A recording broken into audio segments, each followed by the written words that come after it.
Okay.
Hello everyone, once again, I am Isabella Steele, and I am here with poet and musician Kara Jackson, where we were talking about how Kara's experience as a writer has informed how I interact with reading. So to go back to this question, how has your experience as a writer informed how you interact with reading? If you'd like to continue to talk about your answer. Yeah, totally. Thank you. I believe I was just talking about, the symbiotic relationship between reading and writing, in terms of language, and learning how to be intentional with language and also developing your own voice, especially as a younger writer. I think when I first started writing or when I first started taking writing seriously, I was really caught up in, you know, trying to appeal to my audience or figuring out, especially growing up through slam poetry. I think I was just kind of like, what's going to help my team. But I think as I started to get older and I wasn't slamming anymore, it became really important to me to make sure I was progressing in terms of being, intentional about my literary lineage, thinking about the writers who I consider my work to be in conversation with. So that's why reading was important to, discover and discern who is in my lineage, a part of that lineage. And also just developing your own voice, being interesting. Like I think it's fine for young writers to find a voice in other people, if that makes sense, like just looking at other people's work in order to inspire their own. I think that's a very natural thing. And writing poems after poets, that's, the citation politics of that is really important. But I think at a certain point, it's also nice to kind of write and be able to say to yourself, like, this is a poem that's written by me, or like, this is a song that's written by me.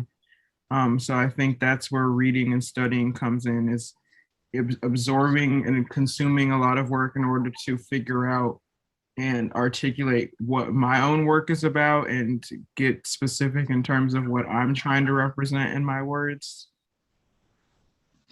Yeah, that's really interesting to hear. I would love to hear you talk more about your literary lineage and how that has influenced you in your work. Yeah, absolutely. I would consider myself to be writing about or thinking about, well, just in general, I think that my writing explores the experience of Blackness, and particularly Blackness that's aligned with womanhood, um, that considers gender, and its construction. So I think that I would put myself, I'm thinking about, I'm furthering the work and the lineage of people like Lucille Clifton, people like Toni Morrison, people like Zora Neale Hurston and Alice Walker, and Gwendolyn Brooks, and people I've mentioned earlier, thinking about the people who are directly in my community. Um, but I would also say musically, I am in the lineage of people like Sarah Vaughan and Nina Simone, um, and Buffy St. Marie and Joan Baez. So people like that, thinking about my identity and the intersections that construct my identity. And also just thinking about documenting the lives of the people around me, the lives of the people in my family, in order to debunk certain myths about the way that my people live, but also writing about people live for my own people. So just writing things that, for my own livelihood and the livelihood of the people I love. So I think really heavily about Toni Morrison and her statements on love, and bell hooks and Nikki Giovanni, all writers who I think consider the relationship between romance and love and liberation. I think that's a big part of my lineage. So that's probably what I would name as kind of being my literary bloodline. Yeah, it's really interesting to hear.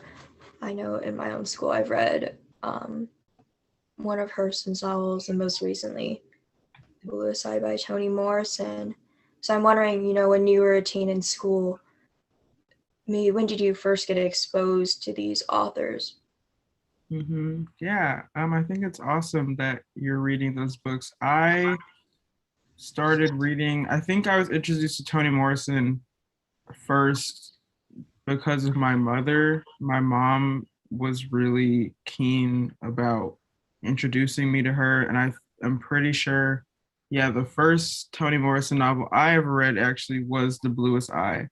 Um, and my mom had given it to me, like she gave me her the copy of it that she had.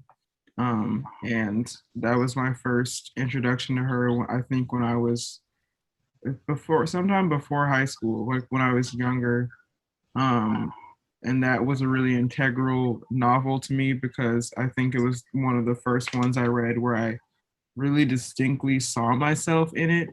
And I read Zora Neale Hurston, Their Eyes Were Watching God, at some point in my teenage years. I want to say like maybe when I was like 14 or something. But yeah, those are really informative to me at a young age. And then I kind of just made it my mission to read as many of Toni Morrison's novels as possible. So I have read most of like her, like I've read all the novels I think except for the some of the more recent ones. And I've been just kind of obsessed with her, especially thinking about her legacy. So that was kind of my experience. I'm really grateful for English teachers who incorporated these writers into the curriculum. We read Beloved my senior year of high school, and I was really shocked about that because I think so much of the canon is actively against those kinds of narratives, and they don't necessarily always, embrace writers like that. But my personal canon consists of Toni Morrison and Nikki Giovanni and, all the writers we've discussed. So I think it's really great to see the presence of those writers in high school. So that's really great to hear also that you're reading them. Yeah, I think it's really interesting to see how a lot of writers and your writing is becoming, or we're hearing about your writing beyond what the set canon has been in the past couple of years, and it's becoming, I think, totally reformed. And so now that we've heard about, and I really loved your response, and I'm definitely going to have to pick up more of Toni Morrison's novels. And now that we've heard about your reading experience, I'd like to know how this has influenced your writing process, whether it be poetry or music. Yeah, totally. I think specifically thinking about Toni Morrison still, Toni Morrison has taught me the importance of just writing, like just finding time to write in your day. Like Toni Morrison as an editor, like Toni Morrison was spending a lot of her time reading other people's work and also being a mother. And I think of Lucille Clifton also when I think about this, but just finding time to write despite your life's like circumstances, being a student, and especially during a global pandemic, it's been really hard to just kind of make sense of my craft and like my career and finding time for it. But I think returning to the lessons of Toni Morrison, like writing every day, but also, or not writing every day, but writing, finding time to write. But also, there's a quote, Toni Morrison has said something like, I don't write every day, but I think every day. And I think that's really like reframed my understanding of the writing practice, the very act of thinking and the practice of scrutinizing and thinking very closely and critically about something is a part of the path to writing something and articulating something. So look, that writing every day or writing often is like a tip that I think a lot of people have given me in my life. I know a lot of my mentors are like, write every day, or like, I wake up in the morning and I do morning pages. But I think meditating on something and just the act of meditation and thinking deeply and thinking critically every day has been kind of my own version of writing every day, especially during the pandemic where sometimes I just simply did not have the words, but just kind of being able to grapple with my own thoughts has made my writing better and more. I think it just allows me to capture a lot more. So I think that's kind of my relationship to what I've been reading and how I apply that to my writing. Yeah, I love hearing that, especially because I know that in my own schooling, sometimes like we're taught just to write, for you have to have it finished in a certain amount of time. But to hear that, having thinking it is also a really important part of the process is great to hear. And I hope that, schools understand that. So, furthermore, I'd like to know what similarities are there between working with poetry and working with writing? I think you've kind of touched on this with, giving yourself time to think. Yeah, I think being I've been thinking about this a lot because a lot of people ask me about like songs versus poems and like the writing process for both. Um, but I think I'm starting to just approach writing for what it is, like no matter like the type of writing that I'm doing. So really just thinking of like the essence of writing, which is like writing itself and then also like editing. I think that I've just have started to think of like all my art in terms of writing and editing.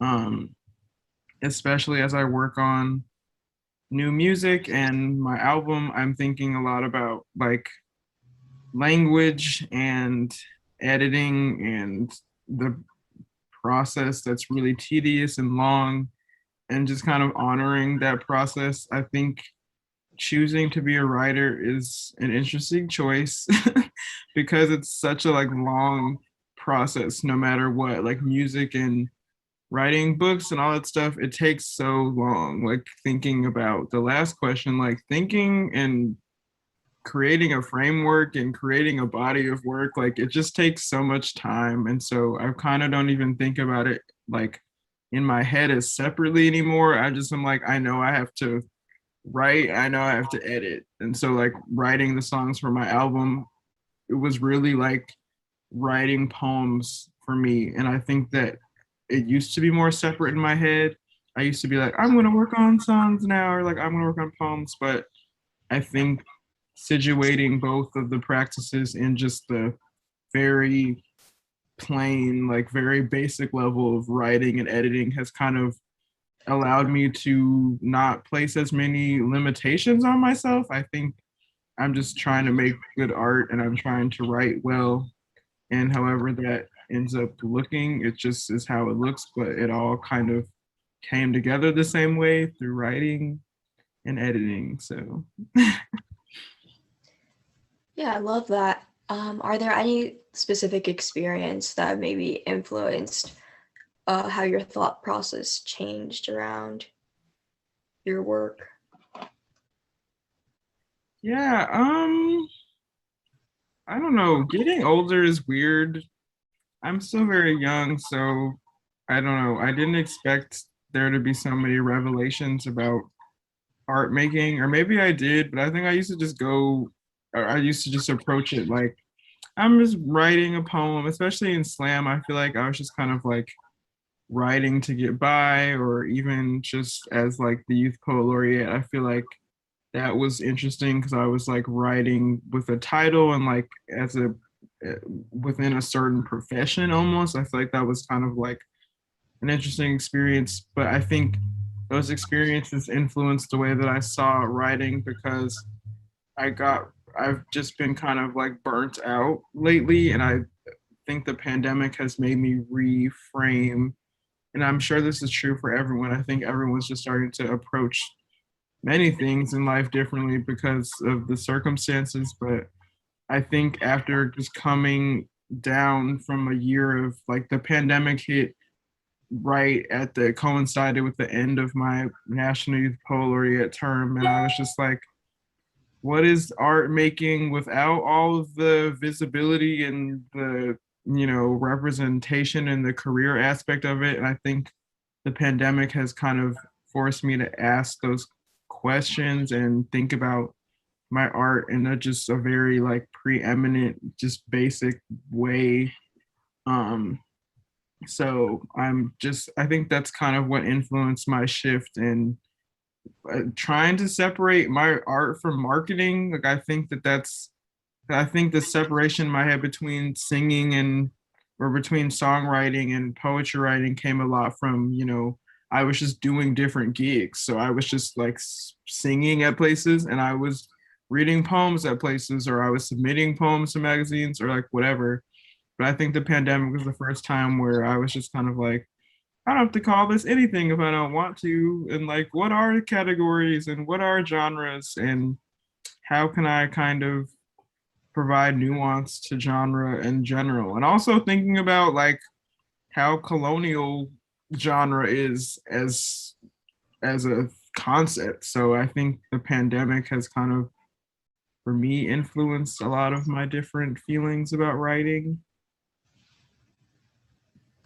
Yeah, and I think I liked how you touched on this before with saying that, again, thinking is a major part of the process, not just writing. And, I'd maybe like to ask you were there any specific places where you seek any inspiration, during this past year, or were there times where you maybe uh, uh, step back, or any other moments that impacted your thought process? Yeah, well, I think the pandemic has afforded me a lot of time in the house and time in isolation, but also I think rest and rethinking what it means to rest and what it means to work. I think those have been a lot of the main things I've been considering a lot in the pandemic. And so I think that just naturally made me think about my own career and like what it means to have a career in as a creative or as an artist.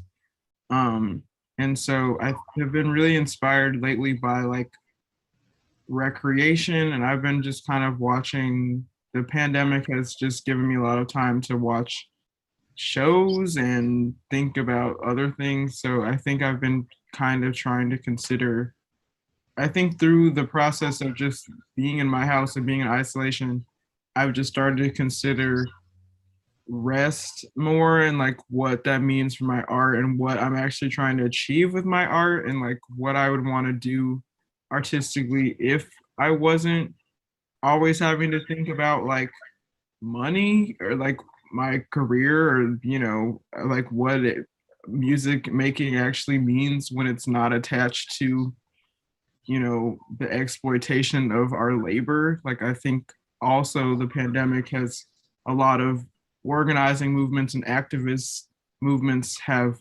flourished in the pandemic, and a lot of conversations about equity are happening right now that have also really influenced my art making and thinking about art making, like what is the function of art and what am I trying to do as an artist. Like I think those are kind of a lot of the anime I've been watching and a lot of the virtual talks and things I've attended have just kind of forced me to ask those questions. Like it seems silly, but like literally cartoons have been my main source of like joy during the pandemic, but also they've made me think really critically about like the world we live in as real life human beings. Like I think cartoons give me a lot of inspiration because I think that they push the way that we imagine our own lives. So I've really been,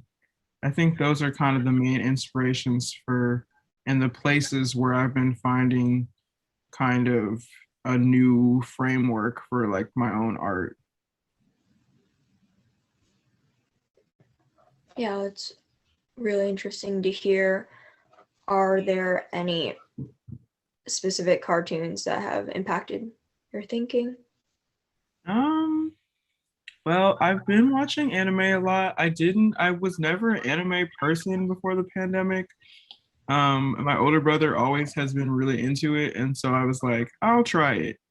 And so I started with like the basic ones that everyone has seen. So I watched Naruto the first time, and I watched Death Note and Hunter x Hunter, and I was really just, I think I've been really touched by the limit. I've always loved cartoons. Like I've always loved Steven Universe, and I grew up watching Cartoon Network, but I just think that as an adult, I'm able to contextualize, or I'm able to kind of rely on cartoons for escapism in a way that I was not doing when I was a kid. So, like, I just think I'm really touched by the different, I guess, moral lessons within cartoons and thinking about what is this trying to teach children specifically as an audience and how that can be applied even to my life as an adult. Like I think there are so many awesome things that these kids say to one another on these cartoons and I'm like, wow, I wish that grown-ups thought like that and applied these types of lessons to our lives. Like I think Naruto is really awesome because there are a lot of young people trying to like shift the way that older people have kind of set up society. And I think it's really cool to see kids in that role. And I think that's relevant even to like, the ChiTeen Lit Fest. I grew up, when I was in high school, I went to the Lit Fest, and I think like young spaces and spaces that are being run by young people are really going to be the formative spaces for how we are thinking about our future. And I think that anime and cartoons have really kind of solidified that for me. Yeah, that's really nice. I would like to go for you maybe to elaborate on how, you see these spaces with young people motivating young people to get their voices out here. And I'm wondering, you know, with the rise of seeing more young people being able to talk and interact with each other, how maybe have you seen influence of young people on disrupting the literary canon in schools? Yeah, I think that's a wonderful question. I think that it's interesting because I think it's particularly in the context of the poetry world, particularly thinking about the inauguration and Amanda Gorman performing there. I think that there's been a lot more consideration of young people and what they're contributing to our movements, but also just our historical moments. But I just have always thought that young people were really integral to social movements. And I think it's interesting that these questions are being asked because I don't think that it's really that new. I think, particularly in activist movements, especially in Chicago, thinking about, just how normal it is for activist movements to be led by young people, thinking about the Black Panthers, like most Black Panthers were teenagers, and thinking about how a lot of the conversations we've had during the pandemic, thinking about the organizing that's happening right now, and the protests that are happening right now, those are being facilitated by young people. Those are being led by young people. And so I think that it's really nice to see adults catch up with that. And I think that if anything, young people are forcing the older people in our lives to face the fact that we are a formative force and we are a demographic that is going to shift the course of the future. And I think that's really important in terms of disrupting the canon.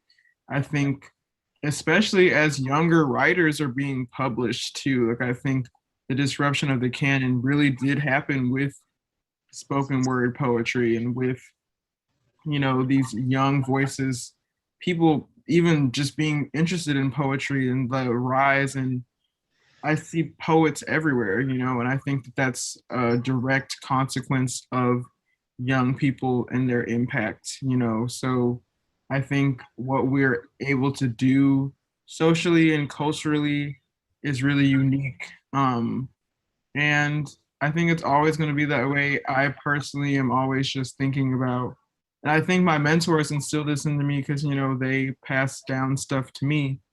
I think it's always about who is coming up after you. And I'm just constantly, in awe of the people who are younger than me. And I feel just very confident in passing the torch down because there's no point in me holding on to it, And so I think that's kind of what I mean by thinking about young people in these spaces, and their integral role in these spaces. Yeah. Yeah. I really like hearing that, especially hearing how, the work to not only inclusivity, but challenging structures in society is happening, not only in schools, but also outside of schools and in art.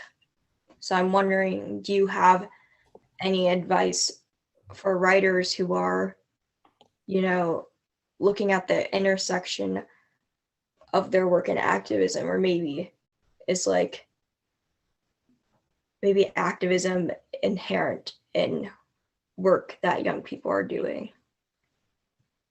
Yeah, I think so. Your question is about advice to young people.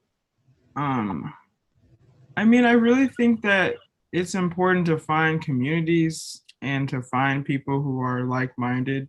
And I think that that's probably applicable for like all points of your life. But I think for me, thinking about how I got into the art scene and how I got into activism, it was just being around other young people and seeking out spaces where people were creating. So I joined my spoken word club when I was in high school, and I would go to Young Chicago Authors, um, things like that, and just going to workshops. And also, I like going to protests and trying to just ask.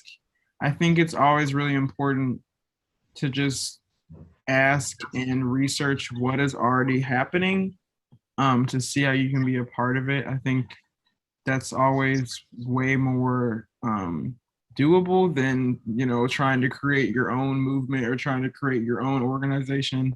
Just thinking about like what groups of young people already exist that you can be a part of. What clubs do you have at your school? Especially just in the age of social media, there are so many things that are scary about social media, but the nice part is the community building aspect. And also, especially in the pandemic, the just kind of increasing like the educational aspect of social media, thinking about the like the different posts I've seen addressing different issues that are going on, just like bullet points, just explaining what is going on, and reading lists, and just drive folders with different source material for people to read for free. All those things that are happening are really, I would take advantage of them. And I think, yeah, just trying to find some place where you belong is really crucial, to giving you the confidence. Like if I didn't do my spoken word club, I wouldn't have had the confidence to kind of approach a career in poetry, or like, because it's really daunting to do that stuff by yourself. So giving yourself a nice like community and a group that can uplift you and you guys can rise together, I think that's important in everyone's endeavors, and that would be my advice. Yeah, I really like that, especially the community part of, young people coming together to help each other out and listening to each other. And, I really like this advice you have for creators.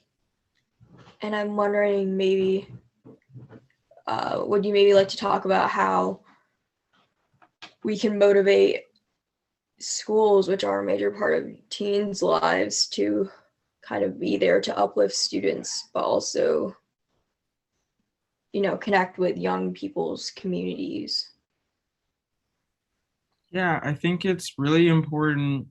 One, I think if I'm thinking back to myself in high school, I just really wanted to be heard and I wanted people to listen to me. And there are so many schools being closed in Chicago, and there's so many movements being led by students, by children, by young people, to implement different clubs and to implement different aspects of learning, for students to do something else like writing. And I think pushing the schools and pushing administrations to make sure those resources are available, because artistic resources are life changing. There's no, like, I could attest to it, 1,000 times over, but I think like being able to have access to art and art making and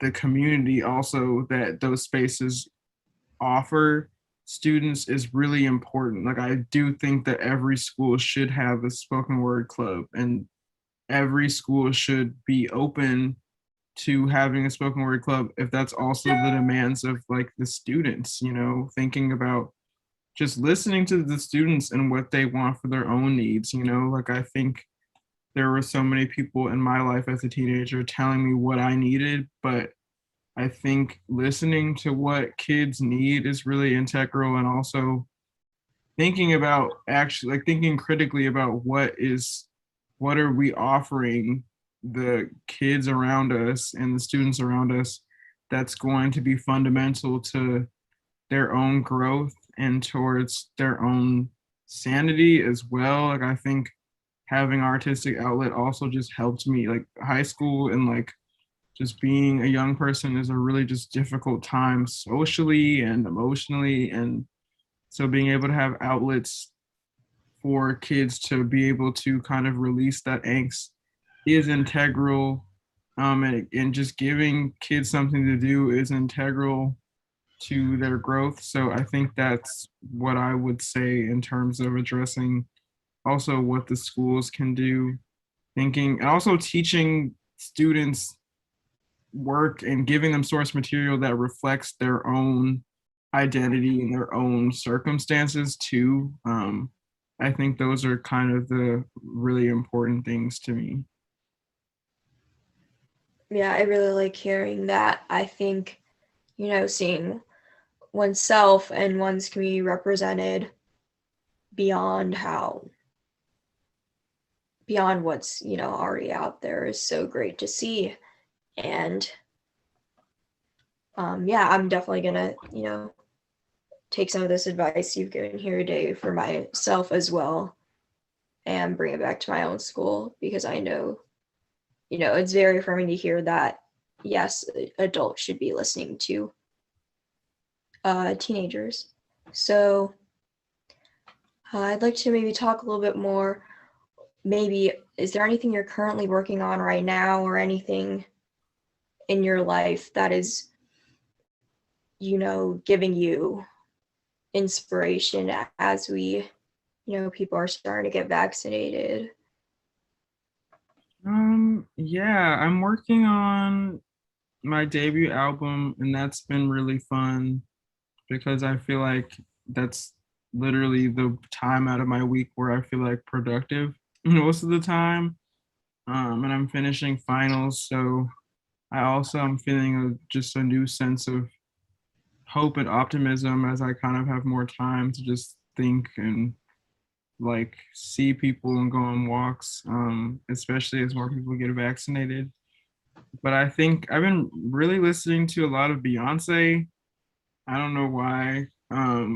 Literally was listening to her for hours yesterday. I don't know if it's just me, but I think the pandemic has kind of made me like like not regress, because I don't think listening to Beyonce is ever a bad thing. But I think just listening and thinking about art that made me happy, like literally like 9 years ago, so thinking about just the stuff I was listening to when I was like in middle school and in high school, like I just think that those are the things that have been giving me hope, and maybe that's just literally also escapism. But I think I've been really inspired by my friends again, like just the work that I've gotten to see, and this time has been really, a lot of people are working on new things, and so being able to listen and collaborate with people has been really necessary to like getting through this, and literally working on my album has been like the most fun I've had like this whole time. So that's kind of just giving me hope. Um, and yeah, I think my friend McKinley Dixon just released the album, and that's giving me a lot of hope right now. And seeing people release and announce tour dates, and Pitchfork was announced yesterday, I think. So stuff like that is giving me a little bit of optimism. I feel like I'm still scared. Like I feel like it's like optimism that's like situated in fear. but I think I'm trying to just ignore the fear part and just be like, things are going to be normal again. I want to see Beyonce in concert when the pandemic is over. So, yeah. Yeah, it's really nice that you've been able to find, ways to escape during this time. And, yeah, I definitely agree that escapism is needed during this time. But, as we're moving forward, yeah, there is some of that cautious optimism of seeing how, the world's changed. And I think I really enjoyed talking with you today, hearing about all of your work and your advice for young people. And we're coming to the end of our time here. So, is there anything else that you'd like to talk about or say? Oh, no. I mean, I'm really so happy to talk to you today, and to be here as a headliner for the fest. This means so much to me. Like, I literally, like, I think that it's just one of those full circle things. So, thank you so much for taking the time to talk to me today. And thanks everyone for watching too. And thank you, you media. Yeah. Yeah, thank you so much. I had a great time talking with you today as well.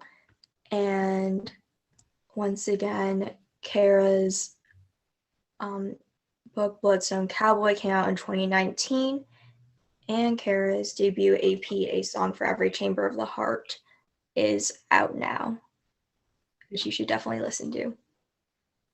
So thank you, everyone, and also thank you, you media, for this opportunity.